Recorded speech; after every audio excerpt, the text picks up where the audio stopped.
मैं विष्णु शर्मा आप सभी का आपके ही अपने चैनल विष्णु एडीपी में हार्दिक स्वागत करता हूं।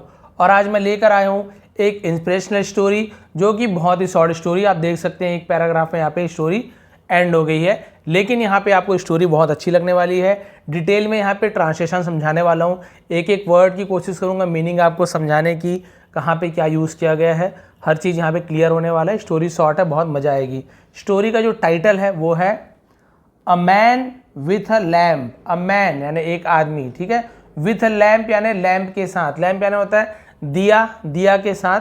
अब यहाँ पे लैम्प हम जैसे लालटेन होता है ना, वो भी मान सकते हैं, स्टोरी में वैसे ही लगा तो लालटेन के साथ भी बोल सकते हैं। तो एक आदमी लालटेन के साथ। अब ऐसा टाइटल क्यों दिया गया है, चलिए देखते हैं। पसंद आने में प्लीज़ लाइक करेंगे। सबसे पहला सेंटेंस देखते हैं। वंस अपॉन अ टाइम, इसका मतलब होता है एक बार की बात है, ठीक है, एक समय की बात है, एक बार की बात है। There was a small town. अब यहाँ पे देयर केवल हमारा क्या है, सब्जेक्ट के रूप में यूज़ करते हैं, इसका कोई मीनिंग नहीं। ऐसे नहीं बोलेंगे वहाँ था एक छोटा नगर, ऐसे नहीं बोलेंगे, ठीक है। देयर केवल सब्जेक्ट है। वॉज यानी था, अ यानी एक, स्मॉल यानी छोटा, टाउन यानी शहर, एक छोटा शहर था। क्लियर हो गया, एक समय की बात है, एक छोटा शहर था। यहाँ पर भी देखिए देयर, ये भी आपका देयर क्या है, केवल सब्जेक्ट के रूप में यूज़ किया गया है। लिव्ड रहता था। अ मैन एक आदमी रहता था। बाय हिमसेल्फ, बाय हिमसेल्फ का मतलब क्या होता है, इसका मतलब था अकेले, ठीक है, अकेला रहता था, एक आदमी अकेला रहता था। Who couldn't see. अब ये कुडंट क्या है, ये कुडंट आपका होता है, ये कुड नॉट, कुड नॉट। अब ये कुड क्या है, ये जो कैन होता है ना, इसका पास्ट टेंस कुड होता है। तो कैन नॉट यानी नहीं कर सकता था, सॉरी नहीं कर सकता है, लेकिन जब पास्ट टेंस में बनाएंगे तो कुड नॉट हो जाता है, तो इसलिए शॉर्ट में कुडंट लिख दिया है। जो सी यानी देखना, तो कुड नॉट यानी नहीं कर सकता था, क्या नहीं कर सकता था, सी यानी देखना, तो जो नहीं देख सकता था या जो देख नहीं सकता था। क्लियर हो गया, कुड नॉट यानी कुछ चीज़ नहीं कर सकता था। ही वॉज ब्लाइंड, वह था, ब्लाइंड यानी अंधा, ठीक है, वह क्या था, अंधा था। अब आगे देखते हैं। येट, येट का मतलब होता है फिर भी, येट यानी होता है फिर भी। ही कैरीड, उसने, ही यानी वह भी होता है, उसने भी होता है, उसने कैरीड यानी उठाया था या उठाता था। क्या उठाता था, उठाना या फिर ले जाना, कैरी करना अपने साथ ले जाना, ले जाता था। अ लाइटेड लैम्प, लाइटेड लैम्प यानी जला हुआ दिया, जलता हुआ दिया। अब इसको हम सीधा सीधा लालटेन बोल देते हैं, वैसे लैटर्न यानी लालटेन होता है, लेकिन अब जला हुआ दिया ना बोल के हम इसे लालटेन बोल देंगे, क्योंकि भाई जला हुआ दिया लेके हर जगह तो आदमी जा नहीं सकता, बुझ जाएगा, तो हम लालटेन मान लेते हैं इसे। लाइटेड लैम्प यानी जला हुआ दिया, तो लालटेन मान लेते हैं। तो एक लालटेन ले जाता था। विथ हिम यानी अपने साथ, हिम यानी उसके होता है, लेकिन स्टोरी में अपने के लिए भी यूज़ करते हैं, तो अपने, विथ यानी साथ, अपने साथ ले आता था। वेनेवर, वेनेवर का मतलब होता है जहाँ कहीं भी, वेनेवर यानी जहाँ कहीं, जहाँ कहीं भी। ही वह, वेंट आउट, वेंट आउट यानी बाहर जाता था। एट नाइट यानी रात को, नाइट आपसे भी होता है। वेंट आउट, वेंट यानी जाना, आउट यानी बाहर, तो बाहर जाता था, एट नाइट यानी रात को। क्लियर हो गया, एक चीज़ आपको समझा दिया हूँ कि एक अंधा आदमी जो क्या करता था, अपने साथ लालटेन लेके जाता था रात को, जहाँ कहीं भी वो जाता था। अब इसे आगे पीछे भी आप बोल सकते हैं कि रात को वो जहाँ कहीं भी जाता था अपने साथ लालटेन लेकर जाता था। क्लियर हो गया ये वाला पूरा, आगे बढ़ते हैं। वन नाइट, एक रात। एज यानी जैसे भी होता है, एज यानी जब भी होता है, बहुत सारा मतलब होता है। जब ही वॉज कमिंग, वह आ रहा था। अब इसको मैंने आपको कल बताया था ना, वॉज या वर के साथ, वाज या वर के साथ आईएनजी फॉर्म वाला वर्ब मिलता है, तो आपका पास्ट कंटिन्यूअस रहा था, रहे थे। एज ही वॉज कमिंग, जब वो आ रहा था। होम यानी घर आ रहा था। आफ्टर यानी होता है के बाद, किसके बाद, हैविंग अ डिनर। तो हैविंग अ डिनर मतलब होता है डिनर लेने के बाद या डिनर करने के बाद। भाई डिनर, ईटिंग अ डिनर ऐसे नहीं बोलेंगे, हैव का यूज़ करते हैं। कुछ चीज़ लेना, डिनर लेना, तो हम हैव का यूज़ करते हैं, ठीक है। हैविंग लंच, ठीक है, हैविंग डिनर, तो हम यहाँ पे हैविंग का यूज़ करते हैं। तो हैविंग अ डिनर यानी डिनर लेकर। डिनर क्या होता है, रात का भोजन। सुबह को हम ब्रेकफास्ट बोलते हैं, दोपहर का लंच और रात का डिनर। तो डिनर करके आ रहा था, आउटसाइड यानी बाहर से। फिर क्या हुआ, he came across a group of young travellers. He came across, वह, केम अक्रॉस यानी होता है मिलना, वह मिला, किससे मिला, अ ग्रुप यानी होता है एक समूह से, जो बहुत से लोगों का समूह होता है, ऑफ यानी कि यंग ट्रेवलर्स यानी नवयुवक, यंग यानी होता है जवान यात्रियों के एक समूह से वो मिला। दे सॉ उन्होंने देखा, दैट यानी कि उन्होंने देखा कि ही वॉज ब्लाइंड वह अंधा था। तो वो जो जवान लड़के थे, यात्री थे, उन्होंने देखा कि वो अंधा था वो आदमी। येट फिर भी carrying a lighted lamp, carrying रखा हुआ था अपने पास एक लालटेन। उसने देखा भी अंधा तो भी लालटेन रखा हुआ है।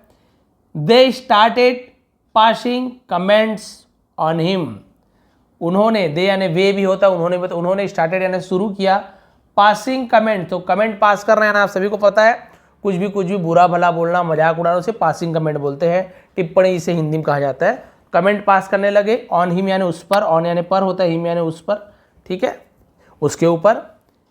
And made a fun of him, made a fun of him, तो मेड फन यानी क्या होता है, मजाक उड़ाना या मजाक बनाना, हिम यानी उसका, और उसका मजाक उड़ाने लगे या मजाक बनाने लगे।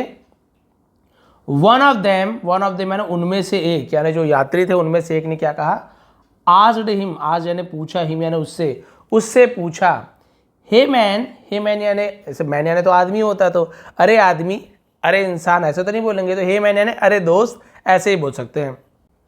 अरे मित्र, यू आर ब्लाइंड, तुम अंधे हो, एंड कैन सी, यहाँ पे देखिए, वहाँ पे कुडंट सी, नहीं देख सकते थे, लेकिन अब ये बोल रहा है तो प्रेजेंट टेंस में बोल रहा है कि तुम अंधे हो, तुम नहीं देख सकते हो, तो ते हो, इसलिए हम कांट का यूज़ किए हैं, ये भी शॉर्ट में लिखा हुआ है, ठीक है। ये देखिए कैन नॉट को उन्होंने ऐसे कैंट शॉर्ट में लिख दिया है। तुम नहीं देख सकते, एनीथिंग यानी कुछ भी, तुम कुछ भी नहीं देख सकते हो। Why do you carry the lamp then, why क्यों, डू यू करते हो, कैरी यानी साथ में ले जाना, तुम साथ में क्यों ले जाते हो, द लैम्प लालटेन को, देन यानी फिर भी, फिर या तब फिर तुम क्यों ले जाते हो लालटेन को। द ब्लाइंड मैन रिप्लाइड यानी होता है किसी को जवाब देना या फिर उत्तर देना। अंधे आदमी ने जवाब दिया, यस हाँ, अनफॉर्चुनेटली तो इसका मतलब क्या होता है, दुर्भाग्य से, जिसे हम उर्दू में शायद बदकिस्मती बोलते हैं ना, वही है अनफॉर्चुनेटली, क्योंकि फॉर्चून यानी दुर्भाग्य होता है, भाग्य होता है, अन जुड़ गया तो निगेटिव बन गया, अनफॉर्चुनेटली दुर्भाग्य से।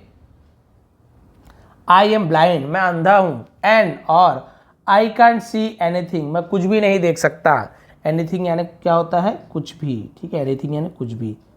बट लेकिन अ लाइटेड लैम्प, एक लालटेन, विच जिसे आई एम कैरिंग, मैं कैरी कर रहा हूँ या ले जा रहा हूँ, इज है, फॉर द पीपल लोगों के लिए, वो किसके लिए है, फॉर द पीपल लोगों के लिए है, लाइक यू यानी तुम्हारे जैसा, लाइक यानी क्या होता है, पसंद करना भी होता है, और लाइक यानी जैसा भी होता है, जैसे भी होता है, तो तुम्हारे जैसे आदमियों के लिए, इंसानों के लिए या लोगों के लिए मैं ले जा रहा हूँ। हु कैन सी, हु यानी कौन भी होता है, जो भी होता है, जो देख सकते हैं, उन आदमियों के लिए मैं लैंप ले जा रहा हूँ। यू में नॉट सी, तुम नहीं देख सकते, तुम शायद नहीं देख सकते।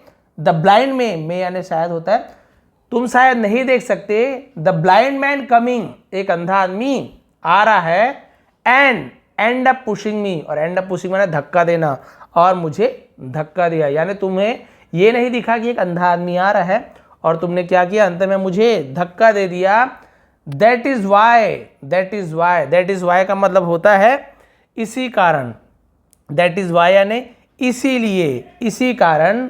आई कैरी मैं ले जाता हूँ, अ लाइटेड लैम्प एक जला हुआ दिया या फिर लालटेन, तुम्हारे जैसे अंधे लोगों के लिए मैं लालटेन ले जाता हूँ।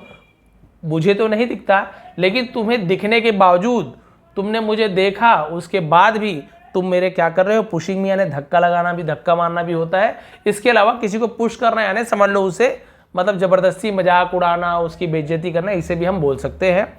और तुम क्या कर रहे हो, मुझे पुश कर रहे हो यानी कि मुझे ठोकर लगा रहे हो। तुम्हारे जैसे देखने वालों के लिए मैं लालटेन रखा हूँ, क्योंकि तुम आंखें होते हुए भी तुम अंधे हो और मेरी आंखें नहीं हैं, फिर भी मैं लालटेन तुम्हारे लिए ले जाता हूँ। द ग्रुप ऑफ ट्रेवलर्स, यानी जो यात्रियों का जो ग्रुप था, समूह था, फेल्ट असेम्ड, फेल्ट यानी होता है महसूस होना, एहसास होना, असेम्ड यानी शर्मिंदा, तो हम इसे क्या बोल सकते हैं कि उन्हें शर्मिंदगी महसूस हुई, एंड और, ठीक है, अपोलोजाइज्ड यानी होता है माफ़ी मांगना, ठीक है, माफ़ी मांगना को हम अपोलोजाइज बोलते हैं। और उन्होंने क्या की, माफ़ी मांगी फॉर देयर बिहेवियर, फॉर यानी के लिए, देयर यानी अपने, हम उनके बोलते हैं लेकिन अपने के लिए भी यूज़ करते हैं, अपने बिहेवियर यानी क्या होता है, व्यवहार, उन्होंने उनके साथ जैसा बर्ताव किया, व्यवहार किया, उसके लिए उन्होंने उनसे माफ़ी मांगी। तो भाई इससे हमें मोरल क्या मिलती है, देखिए, we should think before, we should का यूज़ बताया था, चाहिए, कुछ चीज़ करना चाहिए तो हम शुड का यूज़ करते हैं। वी शुड थिंक बिफोर, हमें सोचना चाहिए, बिफोर यानी के पहले, किसके पहले, जजिंग अदर, इसे जजिंग पढ़ेंगे, डी को साइलेंट रखेंगे, जजिंग अदर्स यानी दूसरों का जज करना, निर्णय लेना, फैसला लेना, ठीक है, दूसरों पर फैसला लेना, निर्णय लेने से पहले हमें सोचना चाहिए। Always be polite, always be यानी हमेशा, बी यानी होना, क्या होना चाहिए, पोलाइट, हमेशा पोलाइट होना चाहिए। पोलाइट यानी क्या होता है, हम जिससे बोलते हैं नम्र होना, एकदम नम्र हो के प्यार से, उसे पोलाइट बोलते हैं, हमेशा नम्र होना चाहिए। And learn to see things, और चीज़ों को देखना सीखना चाहिए, from other point of view, from यानी से, अदर पॉइंट ऑफ व्यू यानी होता है अन्य दृष्टिकोण से, दूसरे नज़रिए से हमें देखना सीखना चाहिए। यानी ये सही नहीं है कि आप जो देख रहे हो वही सही है, सामने वाले के नज़रिए से भी आप देखिए कि ये चीज़ क्या हो सकती है। केवल आप निर्णय मत लीजिए कि हाँ ये आदमी चिल्ला के बोल रहा है, यानी इसका मतलब ये आदमी का व्यवहार अच्छा नहीं, आदमी खराब होगा, हाँ ये आदमी बहुत प्यार से बोल रहा है, इसका मतलब ये है कि ये आदमी बहुत ही सीधा साधा होगा, बहुत ही अच्छे दिल वाला, ऐसे कोई ज़रूरी नहीं है। दूसरे पॉइंट ऑफ व्यू से भी सोच के देखो कि क्या ज़रूरी है या ऐसे ही होगा। बिल्कुल ऐसे ही स्टोरी टाइप से हुआ कि उन्होंने सोचा कि अंधा है तो भी लालटेन क्यों लेके चल रहा है, लेकिन उसने बता दिया भाई तुम्हारे जैसे अंधों के लिए मैं, आँख के अंधों के लिए मैं ये लालटेन लेके चल रहा हूँ। तो भाई ये थी छोटी सी मोरल स्टोरी जिसे मैंने डिटेल में समझाने की कोशिश की है, और बहुत सारे इंपॉर्टेंट वर्ड्स को मैंने यहाँ पे लिख दिया है। थोड़ी भी पसंद आई बात की शॉर्ट स्टोरी, तो ये क्या बिगनर्स के लिए भी मैं स्टोरी बीच बीच में लाते रहता हूँ, क्योंकि हर टाइप के सब्सक्राइबर है मेरे पास, बिगनर्स के लिए, जो मीडिएटर है समझ लीजिए, जो बीच के लेवल में है, इसके अलावा जो हमारे एडवांस लेवल वाले हैं, सबके लिए मैं अलग अलग स्टोरीज लेके आते रहता हूँ। ग्रामर भी मैं लेकर आते रहूँगा बीच बीच में, और लिखने जो राइटिंग वाली जो हमारी क्लासेस होती है, सही इंग्लिश कैसे लिखे, वो भी मैं लेकर आते रहूँगा। आप सभी का बहुत बहुत धन्यवाद। आपका दिन शुभ रहे।